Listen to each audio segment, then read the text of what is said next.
नमस्कार। ज्योतिषीय श्रृंखला की इस कड़ी में आपका हार्दिक स्वागत है। कुंडली में कुछ विशिष्ट राजयोगों के बारे में अभी हम अध्ययन कर रहे हैं।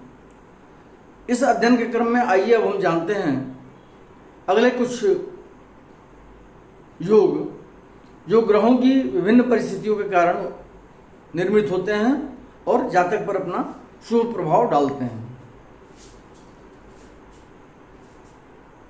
यदि रात्रि में जन्म हो जातक का, चंद्रमा कर्कट राशि में स्थित होकर दशम में हो, नीच या शत्रु राशि में स्थित ग्रह लग्न से तृतीय, षष्ठ और एकादश भाव में हो, या समस्त शुभ ग्रह परमुच्च होकर केंद्र में हो और कोई शुभ ग्रह अस्त न हो, तो ऐसा जातक समस्त संसार का एक छत्रपति राजा होता है। पहला कंडीशन है कि रात्रि का जन्म हो जातक का। दूसरा कंडीशन है कि कर्क राशि में स्थित होकर के चंद्रमा दशम में स्थित हो। ऐसा पोजीशन कब आएगा? जब कुंडली तुला लग्न की होगी तो उसमें कर्क राशि में चंद्रमा दशम में अवस्थित होगा और नीच या शत्रु राशि में स्थित ग्रह लग्न से तृतीय, षष्ठ और एकादश में अवस्थित होंगे।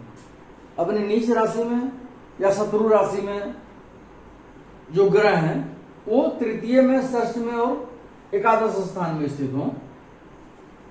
बुध अपनी नीच की राशि में यहाँ पे षष्ठ में है।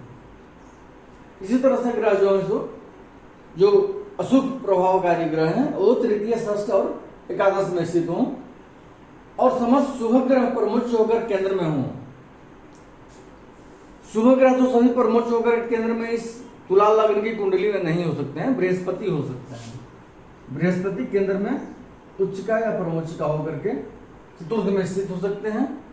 बाकी अशुभ ग्रह भी उच्च के हो सकते हैं। यहाँ पे शनि उच्च का हो सकता है, यहाँ पे मंगल यहाँ पे उच्च के हो सकते हैं, सूर्य यहाँ पे उच्च के हो सकते हैं। तो इस तरह से शुभ स्थिति बन रही हो और कोई शुभ ग्रह अस्त न हो, कोई भी ग्रह अस्त नहीं हो जो शुभ प्रभावकारी हो, तो ऐसा जातक समस्त संसार का एक छत्रपति राजा होता है। फिर से हम लोग जान लें, रात्रि का जन्म हो, पहला क्लॉज है। दूसरा है कि चंद्रमा कर्क राशि का हो करके दशम भाव में अवस्थित हो। जो भी नीच राशि में ग्रह स्थित हो या शत्रु राशि में स्थित ग्रह हो, वो तृतीय भाव में, षष्ठ भाव में अथवा एकादश भाव में स्थित हो और सभी शुभ ग्रह परमुच्च के होकर के केंद्र में अवस्थित हो, तो और कोई भी शुभ ग्रह अस्त न हो, शुभ प्रभावकारी ग्रह जो हो वो अस्त नहीं हो, तो इस तरह से जो जातक होता है वो छत्रपति राजा के रूप में स्थापित होता है, बहुत वैभव संपन्न राजा होता है। अगला पॉइंट हम जानते हैं क्या है। यदि पूर्णिमा का चंद्रमा वर्गोत्तमांश में हो, चंद्रमा कब का हो? पूर्णिमा का, अर्थात पूर्ण चंद्र हो और वर्गोत्तम में हो, अर्थात जिस राशि में अवस्थित हो उसी नवमांश में अवस्थित हो, तो केवल इसी योग के कारण महाप्रतापशाली राजा जातक होता है, जिसकी सेना के घोड़ों के खुरों से उड़ी हुई धूल सूर्य को ऐसा म्लान कर देती है कि सूर्य प्रातःकालीन चंद्रमा सा नजर आता है। ये उदाहरण स्वरूप जो है सो समझाया जाता है, शास्त्रों में बताया गया है, एक उत्तम तरह का उदाहरण देकर के। मुख्यतः है कि पूर्णिमा का चंद्रमा वर्गोत्तमांश में हो, वर्गोत्तम में हो, अर्थात जिस राशि में अवस्थित हो उसी नवमांश में अवस्थित हो, तो एकमात्र यही योग जो है सो जातक को महाप्रतापशाली राजा बनाता है। लेकिन चंद्रमा की स्थिति भी हमको देखना होगा कि चंद्रमा किस राशि में है, शुभ राशि में है और क्या अशुभ राशि में है। तो चंद्रमा को बली होना जरूरी है, शुभ राशि में, मित्र की राशि में, अपनी राशि में, इस तरह से होना जरूरी है और उसी नवमांश में स्थित हो तो जातक राजा होता है।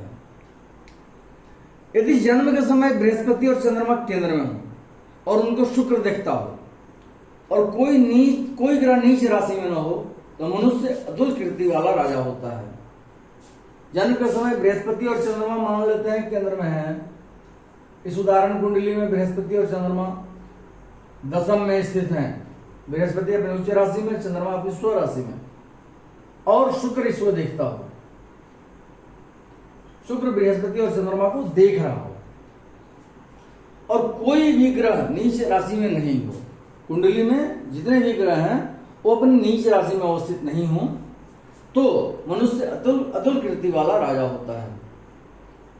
फिर से देख लें एक बार, बृहस्पति और चंद्रमा केंद्र में स्थित हो कुंडली में और शुक्र से दृष्ट हो, कोई भी ग्रह अपनी नीच राशि में नहीं हो तो ऐसा जातक अतुल कीर्ति वाला राजा होता है, अतुलनीय होता है उसका यश।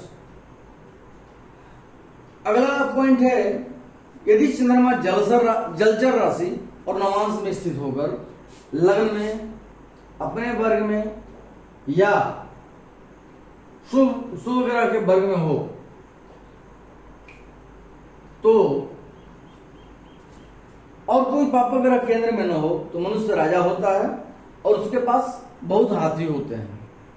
जलचर राशि में हो चंद्रमा, जलचर राशि जैसे कर्क राशि, मीन राशि, इन राशियों में चंद्रमा हो और या जलचर नवांश में भी हो,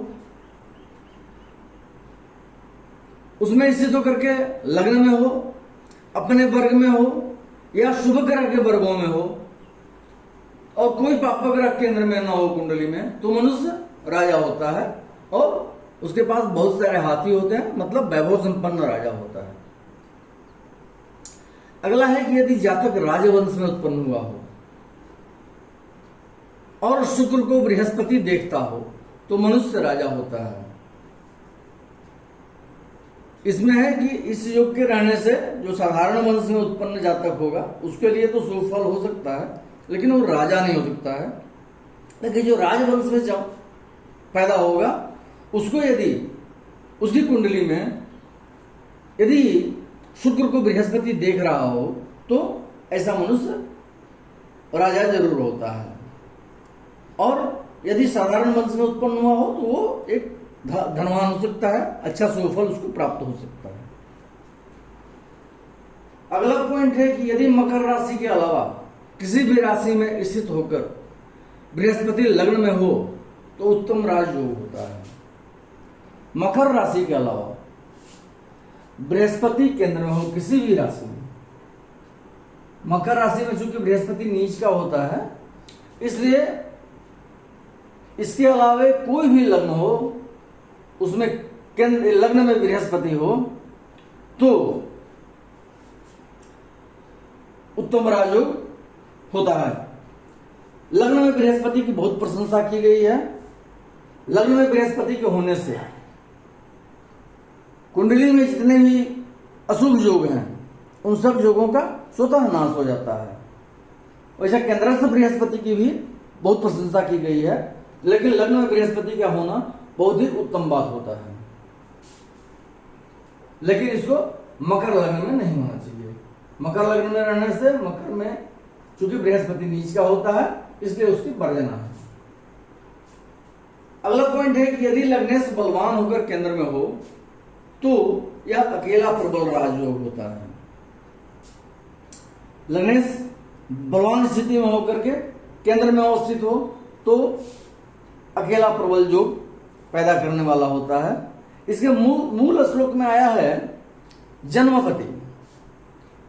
तो जन्मपति के बारे में कुछ विद्वान जो है सो चंद्र लग्न को भी मानते हैं कि चंद्र लग्न का जो अधिपति है वो भी अगर बलवान होकर के केंद्र में हो तो प्रबल राजयोग होता है। अगला है कि जिसकी जन्म कुंडली में बुध को बृहस्पति देखता हो उसकी सलाह को महाराजा भी मानते हैं। बुध ग्रह बुद्धि का प्रदाता ग्रह है और उसको यदि बृहस्पति देख रहा हो तो वैसा आदमी बहुत वाग्मी होता है, बहुत उत्तम कोटि का सलाहकार हो सकता है और ऐसे जातक की सलाह को महाराजा भी मानते हैं।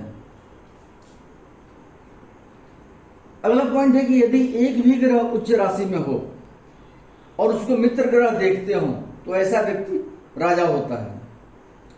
और यदि ऐसा उच्च ग्रह मित्र ग्रह से युक्त हो तो जातक धनवान होता है। कुंडली में कोई भी ग्रह, यदि एक भी ग्रह उच्च राशि में अवस्थित हो और उसको उसके मित्र ग्रह देख रहे हो तो ऐसा जातक राजा होता है। और यदि उच्च का ग्रह मित्र राशि से युक्त हो तो ऐसा जातक धनवान होता है। अगला पॉइंट है कि यदि सूर्य अपने नवांश में हो और चंद्रमा कर्क राशि में स्थित हो तो उत्तम राजयोग होता है। सूर्य अपने स्वनवांश में हो, चंद्रमा कर्क राशि में हो और सूर्य अपने नवांश में सिंह के नवांश में हो, सिंह राशि में भी हो तो बहुत उत्तम है। तो इस स्थिति में उत्तम राजयोग होता है। मूल श्लोक में कहा गया है कि सूर्य अपने अंश में हो और चंद्रमा अपनी राशि में स्थित हो तो उसी स्थिति में राजयोग होता है। लेकिन सूर्य का बली होना भी बहुत आवश्यक है इस योग के लिए। और जिसकी कुंडली में सूर्य और चंद्रमा बलवान स्थिति में होते हैं तो वह अपने आप में जो है सो बहुत ही अच्छी स्थिति होती है और उसमें जितने भी अशुभ योग होते हैं उन सब का निवारण स्वतः ही हो जाता है। और सूर्य और चंद्रमा के बली होने से कुंडली अपने आप में एक उत्कृष्ट कुंडली बन जाती है। अगले वीडियो में हम कुछ अन्य राजयोगों को लेकर उपस्थित होंगे। नमस्कार।